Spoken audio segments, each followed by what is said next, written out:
దినవృత్తాంతముల మొదటి గ్రంథం దినవృత్తాంతముల మొదటి గ్రంథం 2వ అధ్యాయం 8వ వచన భాగాన్ని చదువు. మరియు గాదీలలో పరాక్రమశాలులు కొందరు అరణ్యమందు దాగి ఉన్న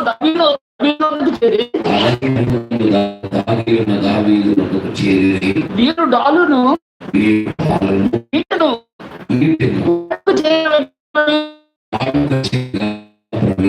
సింహం వంటి ముఖములు గలవారు కొండలలో నుండి జింకలంత పాద వేగము గలవారు ప్రార్థనలో ఏకీభవించండి. తండ్రి, మీకు వందనాలు, స్తోత్రాలు చెల్లిస్తూ మంచి దేవుడు మాతో ఉన్నావు.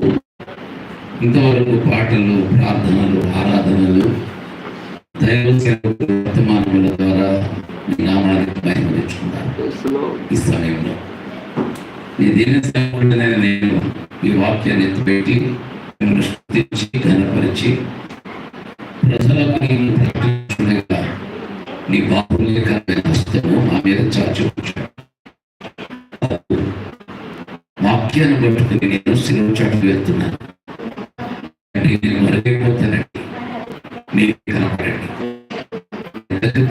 నామాన్ని మా ఘనత ప్రభావానికి ఆరోపిస్తూ యేసుక్రీస్తు నామమున అడిగి వేడుకుంటున్నాను.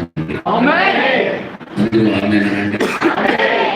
క్షేమకరమైన దేవాలయ దేవుని మహిమ చేస్తూ ఈ స్థలానికి దేవుని అందించిన మిల్టన్ గారు ఉన్నారు. అలాగే వేదిక ముందు ఉన్న దైవ సేవకులు కూడా చేస్తూ రాష్ట్రం గారు పొందనాలు, సంఘ పెద్దలు పొందనాలు. నాకంటే బలమైన సేవకులు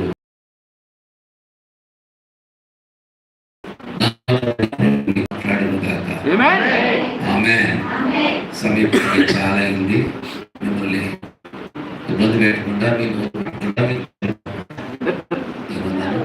ఇబ్బంది పెట్టకుండా నోరు కొట్టకుండా బోర్ కొట్టకుండా నీకు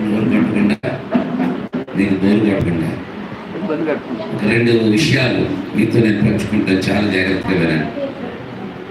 చదివిన ఈ వేద భాగంలో ఒక అంశం మీకు అనిపిస్తుంది. ఏమిటంటే చాలా మంది మాట్లాడుకుంటున్నట్టు అనిపిస్తుంది. ఇవాళ స్పీకర్ మీరు గారు మాట్లాడకూడదు. మీరు మాట్లాడితే బయటికి వెళ్ళి మాట్లాడుకోవాలి, లోపల పూట పెట్టుకోవాలి. వినండి, బైబిల్లో ఈ చదివిన వేద భాగంలో ఈ మొదటి గ్రంథం 12:8లో ఒక విషయం చదివాం. అక్కడ సందర్భం జరిగింది. ఏం జరిగింది అంటే అప్పటికి దావీదు ఒంటరివాడు అయిపోయాడు. ఇలా చూడాలి, దావీదు ఒంటరివాడు. దావీదు దావీదుకి సైన్యం ఉంది, అభిషేకం ఉంది, పిల్లలు ఉన్నారు, భార్య ఉంది, తన వాళ్ళందరూ ఉన్నారు, తన తోటి వాళ్ళందరూ ఉన్నారు, డబ్బు ఉంది, ఐశ్వర్యం ఉంది, అంతస్తు, రాజరికం ఉంది, సింహాసనం ఉంది. కానీ దావీదు ఒంటరివాడైన సందర్భం ప్రాముఖ్యమైన కాదు. కానీ అతడు ప్రస్తుతం నేను మాట్లాడుతున్న అంశంలో ఒంటరి స్థితిని అనుభవిస్తున్నాడు. ఆ ఒంటరితనంలో ఎందుకు వెళ్ళిపోయాడంటే సౌలుకు భయపడి, ఒక అభిషేకం కలిగిన వాడిని నేను ఎందుకు చంపాలని ఒక భయం. సౌలు అంటే పెద్ద లెక్కేం కాదు దావీదు, అతని మీద దేవుని అభిషేకం మొట్టమొదటి రోజు. జోలికి పోకూడదని అతడికతను మెంటల్గా ప్రిపరేషన్ అయ్యాడు. సింహాన్ని చంపినవాడు, ఎలుగుబంటిని చంపినవాడు, గొలియాతుని చంపినవాడు సౌలును చంపడం పెద్ద పనేమి కాదు. కానీ ఎందుకు అభిషేకానికి భయపడ్డాడు?